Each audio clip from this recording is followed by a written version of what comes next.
Students, आप लोगों का स्वागत है नए वीडियो में। हम लोग क्लास 8 के चैप्टर 3 फसल उत्पादन एवं प्रबंधन के बारे में पढ़ेंगे। जैसा कि आप देखते हैं कि हमारा देश जो है कृषि प्रधान देश है और सभी जीवों के लिए भोजन एक आवश्यक है। और पौधे अपना भोजन स्वयं बनाते हैं, लेकिन मनुष्य और अन्य जीव जंतु अपने भोजन के लिए जंतु मनुष्य और जो अन्य जंतु जो है अपने भोजन के लिए पौधों पे डिपेंडेंट है, और मनुष्य खासकर अपने भोजन के लिए जंतुओं और पौधों दोनों पे डिपेंडेंट है। अब क्या करते हैं, इसी कारण से हमें क्या है, हमें अच्छे से अगर सालों भर फसल हमारे नहीं होंगे, अच्छे से फसल नहीं होंगे, उसका उत्पादन मतलब उसे हम जब उगाएंगे नहीं तो हमारी इतनी बड़ी जनसंख्या के लिए उसकी पूर्ति कैसे होगी। उसका भंडारण अगर नहीं करेंगे, अब उसका प्रबंधन नहीं करेंगे तो हमें हमारी इतनी बड़ी जनसंख्या की उसकी पूर्ति नहीं होगी। इसलिए ये हमारा फसल का उत्पादन और प्रबंधन हमारे लिए आवश्यक है। अब क्या है कि फसल क्या है? फसल जो है जब एक ही किस्म के पौधे किसी स्थान पर बड़े पैमाने पर उगाए जाते हैं तो इसे फसल कहते हैं, जैसे धान, गेहूं, आलू। तो जब आप देखते होंगे कि फसल से हमारे आपके पिताजी और आसपास में किसान लोग बहुत सारे फसलें उगाते हैं, तो आप उनको देखते होंगे कि हम लोग एक ही जगह पे रहते हैं और सालों उसको देखभाल करते हैं और तब वो 3-4 महीनों के दौरान वो तैयार होती है। अब सवाल होता है कि फसल या कृषि की शुरुआत कैसे हुई। और अगर आप आपसे पूछेंगे कि बिहार में क्या है, कौन सा राज्य है, क्या ये कृषि पे ज्यादातर डिपेंडेंट है, ज्यादातर इसकी आवश्यकताएं कृषि से पूर्ति होती है, तो हाँ, हमारी बहुत बड़ी जनसंख्या कृषि पे डिपेंडेंट है। बिहार की जो है कृषि प्रधान राज्य है और हमारे देश की लगभग 70% आबादी जो है कृषि पे से अपनी आवश्यकताओं की पूर्ति करती है। और एक सवाल से कि जैसे कृषि की शुरुआत कैसे हुई थी, तो आप जानते हो कि मनुष्य पहले एक जगह से दूसरे जगह पर घुमंतु था। यही स्थिति लगभग 10,000 ईसा पूर्व तक यही स्थिति रही। वो अपने भोजन के लिए एक जगह से दूसरे जगह तक घूमते रहते थे, समूह में वो घूमते थे और जंगल के कच्चे फल, कंद मूल, सब्जियां खाते थे और जंगली जानवरों को शिकार करते थे। तो इसी दौरान उन्होंने देखा, कुछ बीजों से पौधों को उगते देखा और उन पौधे से बीज को उत्पन्न होते हुए देखा।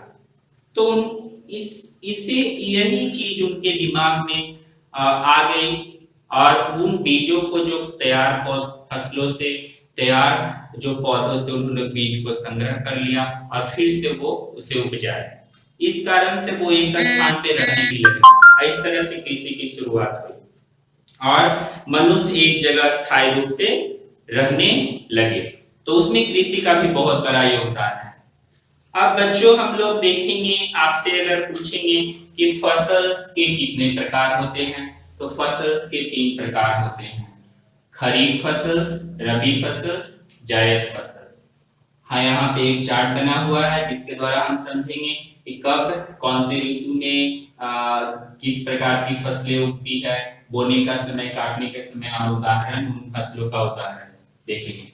तो खरीफ फसल वर्षा ऋतु में, तो वर्षा ऋतु में जो फसलें उपजाई जाती है उसे हम लोग खरीफ फसल कहते हैं। इसके बोने का समय जून जुलाई है, काटने का समय सितंबर अक्टूबर, और 2 फसलों का उदाहरण धान और मक्का है। जो फसलें शीत ऋतु में उपजाई जाती है उसे रबी फसल कहते हैं और बोने का समय है अक्टूबर नवंबर, काटने का समय मार्च अप्रैल। उदाहरण गेहूं, चना और मटर। और एक और है, जो फसलें हमारे ग्रीष्म ऋतु में उपजाई जाती है उसे हम जायद कहते हैं। तो बोने का समय इसका मार्च अप्रैल है, काटने का समय जून जुलाई, और इसके उदाहरण प्याज और खीरा है। यहाँ आप देखेंगे कि लगभग हमारा 4 से 4 महीने के दौरान कोई भी फसल तैयार हो जाती है। अब हमारा फसल जो है बहुत सारे क्रियाकलाप उसमें एक साथ बहुत सारे क्रियाकलाप फसल उत्पादन के लिए जरूरी है। तो हम उन क्रियाकलाप के बारे में पढ़ेंगे। तो फसल फिट में पहला स्टेप जो है पहला स्टेप है मिट्टी को तैयार करना, दूसरा बीजों का चयन करना, बुआई, सिंचाई, निकौनी, कटाई और गहाई, उसाई और सफाई, भंडारण, स्टोरेज। आप देखेंगे इसके इंग्लिश पे लिखा हुआ है जो आप याद करेंगे अच्छे से। तो पहला अब एक एक करके हम देखेंगे। बुआई, ये जो है मिट्टी तैयार करना इसमें।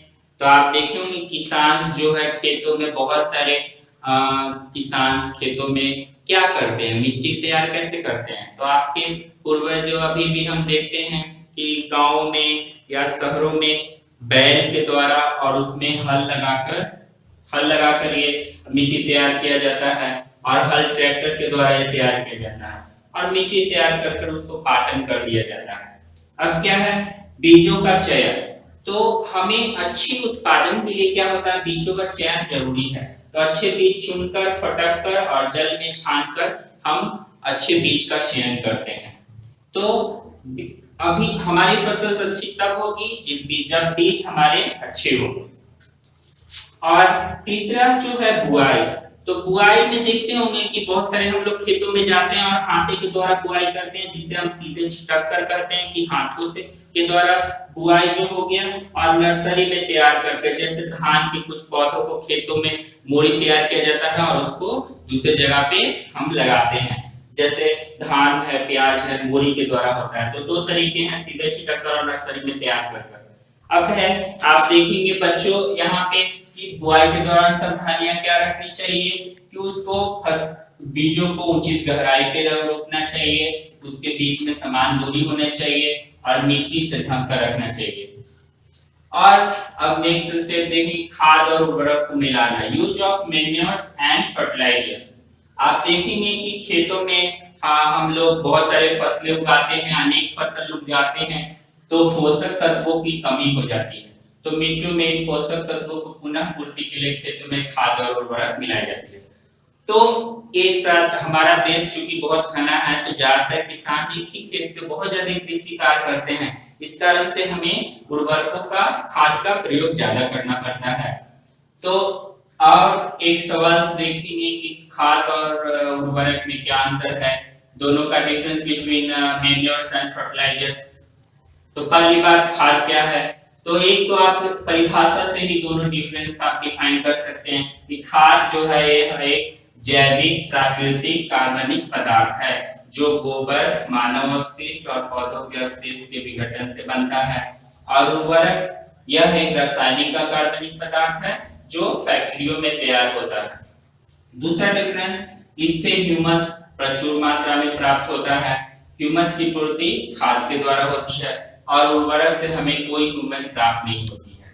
तीसरा, उत्पादन, खाद का उत्पादन खेतों में होता है, उर्वरक का उत्पादन फैक्ट्रियों में होता है। और खाद का जो उदाहरण है कंपोस्ट है, उर्वरक का उदाहरण यूरिया और पोटाश है। तो ये आप डिफरेंस अच्छे से इसको नोट्स बनाकर याद कीजिए। अब जैविक खाद क्या होता है, क्या लाभ है। अब जैविक जो बायो फर्टिलाइजर्स है, इससे क्या लाभ है, इसके बारे में देखेंगे। तो जैविक खाद से हमें बहुत सारे लाभ हैं, जो कि जैसे मिट्टी में जल सोखने की क्षमता में वृद्धि होती है और मिट्टी जो होती है भुरभुरी हो जाती है, सरल हो जाती है और सरल हो जाती है, जिसके कारण गैस विनिमय सरलता से होता है। और मित्र जीवाणुओं, केंचुआ की संख्या में वृद्धि हो जाती है और मिट्टी के गठन में सुधार होता है। तो ज्यादातर हमें क्या करना चाहिए कि ज्यादा से ज्यादा बायो फर्टिलाइजर्स का उपयोग करना चाहिए, ताकि हमारी मिट्टी में जो ह्यूमस की पूर्ति हो, ज्यादा से ज्यादा केंचुआ होंगे तो मित्र जीवाणु ज्यादा होंगे, तो हमारा फसल उत्पादन अच्छे से होगा। अगले वीडियो में हम देखेंगे इससे बचे हुए। Okay students, thank you.